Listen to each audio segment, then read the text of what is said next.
इनमें सबसे ज्यादा मजाक बना पाकिस्तान का, क्योंकि पाकिस्तानियों के बारे में तो ये कहा जा रहा था कि ये वो देश हैं जो कहीं ना कहीं अमेरिकी सहायता पर जिंदा हैं, तो बोर्ड ऑफ पीस में शामिल होकर के इन्होंने क्या ही उखाड़ लिया। 12 देश तो वो हैं जिन पर अमेरिका ने ट्रैवल बैन लगा रखा है। पाकिस्तानी जब यहां पर पहुंचे तो बकायदा बड़े ही अच्छे से बताया कि देखो हम वर्ल्ड इकोनॉमिक फोरम में पहुंच गए हैं, ट्रंप के साथ बैठ करके हमने बोर्ड ऑफ पीस साइन कर लिया है। लेकिन साहब, जिस पाकिस्तान के हालात, अब तो मैं क्या ही बोलूं, इन शब्दों को बोलना थोड़ा अच्छा नहीं लगता है, आप देखकर समझ गए होंगे, लेकिन जिस पाकिस्तान के हालात ऐसे हों, जो केवल फिकी हुई रोटी पर काम कर रहा हो, क्योंकि अल्टीमेटली आईएमएफ के लोन से जो अपना बेल आउट बचाया हुआ हो, वो देश आज अमेरिका के साथ आकर खड़ा होने का दिखावा कर रहा है। वही अमेरिका जिसका ओसामा बिन लादेन इसने कभी अपने पास छुपा कर रखा था। वही ट्रंप जो पाकिस्तान को लेकर कहता था कि हमने इन पर इतना पैसा खर्च किया, बदले में हमें क्या मिला। आज वही पाकिस्तान अमेरिका का हाथ थामे खड़ा है।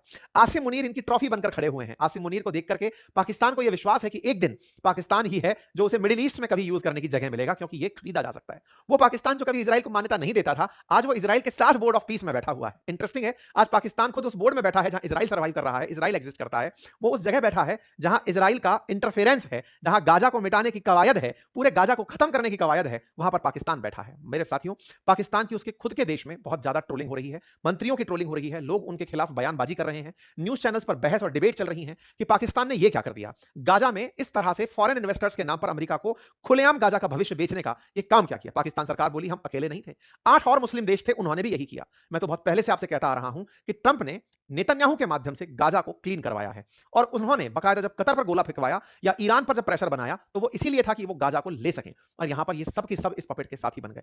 मुसीबत ये थी कि पाकिस्तानियों को ये बात समझ में इसलिए नहीं आई क्योंकि उन्हें भारत विरोधी शहद चटाया गया कि आप भारत के विरोध में हैं, मस्त रहिए, और पाकिस्तानी खुश रहने लगे। लेकिन पाकिस्तान की अपोजिशन पार्टी, जो कि पाकिस्तान में इमरान खान की पार्टी पीटीआई है, वो निकल करके आती है और वो कहती है कि हमने बहुत पहले कहा था कि ये गाजा को बेच देंगे ये लोग, हमने बहुत पहले कहा था कि शहबाज शरीफ एक दिन अमेरिका के साथ इसलिए होंगे ताकि कहीं ना कहीं वो हमें, यानी कि इनको इमरान खान को जेल से बाहर ना निकलने के लिए प्रेशराइज करें। कुल मिलाकर के आज इमरान खान के बयान खूब सारे पाकिस्तान में चल रहे हैं, जो बात बोल रहे हैं वो यहां पर होती दिख रही है। लोगों को लगता है कि इमरान खान ने 3 साल पहले ही ये बता दिया था कि पाकिस्तान किस तरह से शहबाज शरीफ के नेतृत्व में आगे बढ़ेगा।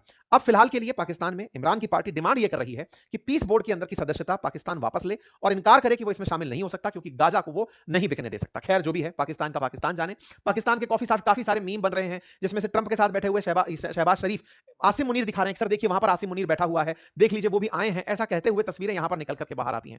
जब इनसे पूछा गया कि $1 बिलियन कहां से लाओगे, क्योंकि उसमें $1 बिलियन की बात हो रही है, तो बोले आईएमएफ से लेंगे और उन्हीं को वापस पकड़ा देंगे। कुल मिलाकर के पाकिस्तान का एपिसोड बहुत ही मजाक भरा है, इस पर ज्यादा समय देने की आप उनको आवश्यकता नहीं है।